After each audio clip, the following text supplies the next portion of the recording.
इसी तरीके नाल इस तरीके नाल जिहड़ा हमास ना हिजबुल्ला दा जिहड़े मामलात है नसरूंगा अंदरी अंदरी अंदरी अंदरी रूस नूं ढेर सारियां मेरे जैसे निकम्मे आदमी दी दुआवां और रूस पीछे बहुत बड़ा एक दहशत गर्द बहुत बड़ा एक दहशत गर्द ये जियां साडा नवाज शरीफ ना ये जज भी खरीद के ना बल्कि पूरी अदालत जिहड़ा अदालत अंदर जिहड़े होर भी सारे हुंदे अलमारियां तक हर चीज़ खरीद के नन अमेरिका का एक ऐसा ग्रुप है वो अंदरी जिहड़े रूस के जिहड़े है जिहड़े सिक्योरिटी उसदे बहुत सारे कम अज़ कम 6-7 उसदे जिहड़े अफीसर है वो अमेरिका सुन इस कंप्यूटर ने सिलसिले उन्हें खरीद लेन और उन्हें जिहड़े अफसर है उन्हें 4-5 बंदे नवे और तैयार कर लेन कार्रवाई पाने वास्ते पुटन नाल है। ये गल मेरी याद रखियो जिहड़ा पुटन ही है ना ये मैं जिहड़ी गल तुसां आखी जिहड़ी गल मैं तुसां आखी पुटन अंदर कुरान नी मोहब्बत है नबी अलैहिस्सलाम नी मोहब्बत है पुटन अंदरी जिहड़ी उसदी बाडी है जिहड़ा उसदा दिमाग है दिमाग अंदर जिहड़ा भेजा बेजा हमने अपने महबूब को भेजा ये जिहड़ा दिमाग अंदर जिसनों तुसी मगज आखने हो इसनों बेजा भी आखदे बेजा हमने भेजा हमने दिया ये भेजा और तब इस भेजे के अंदर कोई बात आती है ये जो भेजा है ये हमारी सिम है इधर में ये हमारी डिश है ये हमारे ही सारे मामलात हैं वो बड़ा वड्डा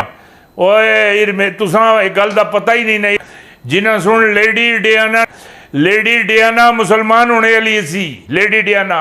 मुसलमान होने वाली सी वो 2 दफ़ा बरी मां पाक मज़ार उत्ते आई उस हाज़री दी दुआ मंगी कोबर उत्ते सारे जिहड़े मामलात बड़े उसे था भी टकाया प्यार भी किया हर चीज़ की असनात नाल जिहड़ी गल आखता पिया वो जिले उन्हें पता लग्या ना ये मुसलमान होने वाली है आज नहीं तो कल उन्हें पकड़ के उसने खड़का सटिया है लेडी डियाना नूं खड़का सटिया इसी तरीके नाल जिहड़ा ग्रुप है खड़काने वाला और पुटन ने सिलसिले विच ही वो हरकत विच आया और ये जिहड़े साडे अपने खान साहब हैं तां ही इन्हां नूं मैं मना किया कि जहाज़ ही सफ़र नहीं करना जहाज़ का सफ़र तुहाडे वास्ते अच्छा ना होसी जहाज़ कोलों बचना है हैलीपैडर कोलों बचना है कोई भी जहाज़ होवे किसी किस्म ना होवे उस कोलों बचना है अगर नहीं बचे हो तो आप खड़क जासो हुण पुटन नूं एक मशवरा देना जिहड़े अपने जाती जिहड़े सिक्योरिटीज़ है जिहड़े नाल जिहड़े चलने उन्हां ते अख भी रखो और थोड़ी अपनी अखां खुलियां रखो सफ़र ते भी जिहड़े नाल आंदे खाली इसी तरह चंगे हो खाली इसी तरह ज़्यादा चंगे हो इन्हां नूं नाल ना रखो जिहड़ी गल करदा पिया ये पूरा एक ग्रुप है जिहड़ा ग्रुप हैगा वो ग्रुप जिहड़ा वो बहुत ज़बरदस्त मास्टर मानस है वो जिले घेरदा समझ नहीं आती जियां मौत का फरिश्ता घेर लेंदा इस तरह वो भी घेर लेंदा है ये अगर इधर मैं तुसानू वड्डी खबर तुसानू मैं एक गल दसां इस दुनिया अंदर दुनिया जिस जगह तक रब की खुदाई और मुस्तफा की मुस्तफाई है जिस जगह तक जेड़ी सरहद जेड़े बार्डर जेड़े मामलात हैं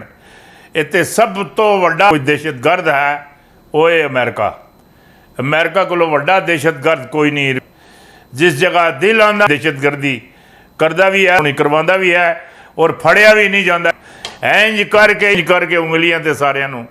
खड़ांदा आ हुण जरा थोड़ी जिहड़ी खड़पेंजी है निकली सब तो वड्डा दहशत गर्द अमेरिका और एक गल मेरी और सुन लो और एक गल सुन लो दुनिया में सब तो वड्डा ब्लैकमेलर जिस तरह ब्लैकमेलर एक दूए नूं ब्लैकमेल करते हैं पूरी दुनिया में खतरनाक तरीन जिहड़ा ब्लैकमेलर हैगा वो भी अमेरिका ਉਹ ਵੀ ਅਮਰੀਕਾ, ਉਸ ਕੋਲੋਂ ਵੱਡਾ ਕੋਈ ਬਲੈਕਮੇਲਰ ਨਹੀਂ। ਇਹ ਜਿਹੜਾ ਕੋਈ ਜਿਹੜੀ ਦਹਿਸ਼ਤਗਰਦੀ ਅਫਗਾਨਿਸਤਾਨ ਹੀ ਨਿਕਲੀ, ਇਹ ਇਸ ਨਹੀਂ ਉਸਦੀ ਜਜ਼ਾ ਔਰ ਸਜ਼ਾ। ਇਹ ਇੱਥੇ ਜਿਹੜਾ ਅਫਗਾਨਿਸਤਾਨ ਹੈ ਜਿਹੜਾ ਬਲੈਕਮੇਲਰ ਹੋਇਆ, ਹਾਂ ਇਹ ਜਿਹੜਾ ਇੱਥੇ ਮਤਲਬ ਸਿੱਧਾ ਕੀਤਾ ਗਿਆ ਬਲੈਕਮੇਲਰੀ ਇਸ ਦੀ ਨਿਕਲੀ, ਇਹ ਵੀ ਇਸ ਜਜ਼ਾ ਔਰ ਸਜ਼ਾ ਹੈ। ਔਰ ਇੱਕ ਗੱਲ ਮੈਂ ਤੁਹਾਨੂੰ ਹੋਰ ਦੱਸ ਦੇਵਾਂ, ਅਹਿਮਦ ਮੀਰ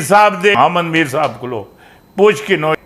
ਹਾਂ कि असामा बिन लादन सुन बिल्कुल दो टोक अल्फाज च गल कह छोड़ी सी, 2 टोक अल्फाज अगर अमेरिका अफगानिस्तान आया ऐसा फसी मुड़ के नसदी इस को नसन भी नहीं होने लगा। इसदी असला, इसदियां टंगा, इसदियां बावां, इसदा वजूद, इसदी जिहड़ी सुपर पावर है सारा कोई इत्थे ही निकल सी, इत्थे ही अफगानिस्तान ही निकल सी। ये जिहड़ी गल करदा पिया अल्लाह के हुक्म नाल बिल्कुल ठीक गल करदा पिया। हाँ और दूसरी हुण मेरी एक गल और सुन के नो, एक गल और सुनो, ये जिहड़ा नवाज शरीफ है ना, नवाज शरीफ हाँ ये नवाज शरीफ ये भी बड़ा वड्डा ब्लैकमेलर ही आ, बहुत वड्डा ब्लैकमेलर। ये शहबाज शरीफ बहुत बड़ा ब्लैकमेलर और बहुत बड़े, ये इन्होंने तुसी शरीफ समझदे हो, इन्हों पर एक FIR नहीं, पता नहीं एक दो हो सन किसी जाए पी दियाँ। ये दहशतगर्द भी हैं, इस बहुत सारे जड़े इन्होंने लोग हैं। शहबाज शरीफ अन्नी मचाई, अन्नी मचाई है, पुलिस मुकाबले फलाने इस कोई गैरतमंद कोई नौजवान नहीं रहने दिता, कोई नहीं रहने दिता। सारे जड़े गैरतमंद से हैं उन्होंने बेइज्जत करके उन्होंने जनानियां नाल कुछ भी नहीं रहने दिता। ये जड़े नवाज शरीफ शहबाज शरीफ हैं, ये किसी दी तुसी इन्होंने पाकिस्तान की वजारत आला दी रही, तो वजारत उज़मा दी रही, ये मुल्क दे ये इज्जत देने के काबिल नहीं है, ये मुल्क चलाने के काबिल नहीं है। इन्होंने वो हरकत है वो कमीने भी नहीं कर सकते। तुसी इन्हों की रजिस्ट्री किसी को वो एक बाक्सर असी कि कौन असी है उस को इन्हों हिस्ट्रियाँ इन्हों सुनो, जोड़े साबका पुलिस के अफसर पंजाब उन्होंने को इन्हों हिस्ट्रियाँ सुनो, ये के करते रहे, वकीलों को इन्हों